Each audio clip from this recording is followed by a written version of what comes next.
This is how I made my game look from this to this, and also got it published on itch.io so you guys can play it for free. Okay, to make the game look at least decent and playable, I had to change a lot of things in order to make it look good, because right now I want to say it's not looking good. So first things first, I needed to fix the enemy script so it just doesn't wander off exploring the unknown. How I originally made the enemy follow the player was by updating the enemy transform to reach the player's position, but that was really inefficient and also had a lot of bugs. So I first used the A-star AI pathfinding, and with a few tweaks I made it follow the player. Kinda. It would also avoid obstacles. But then I found out another bug, being that because I turned off the colliders of the enemy, they would bunch up, and if that happens and the player shoots them, they all die in a single shot.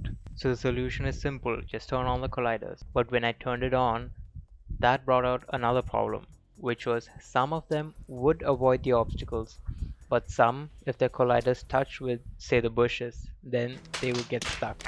I tried a bunch of options and couldn't get it to work. So I trashed the whole A-star Pathfinder and searched for another way to make the enemies follow the player. And then I found it, the Navmesh.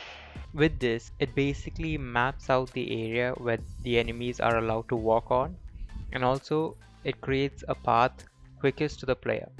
And everything seems great, except when a group of enemy comes close to attack the player and then they just form this weird pattern. Yeah, I don't know what that's about. But it was just a simple breaking issue. So I cleared that up and that was done. I then started working on polishing the game. I first made a floating animation to all the pickable objects, so they'll have like a cool effect when they're dropped rather than it being like static. And then I designed a trail for the bullet, because all bullets have a trail and also it looks cool. I then created a muzzle flash for the gun for that realistic feel, and bam! Huh. Anyway, I also made some UI elements like an icon showing the current weapon equipped, and also a bar that fills up to act like a timer so the player knows how long they have till the wave starts. And now, to make any game look good, we use the greatest feature to turn any bland scene to a great one. That's right, it's post-processing time. With it, I turn on bloom, I added lights to the muzzle flash and the bullets and increased the saturation of my game, and added a vignette, and then the game started to look really good.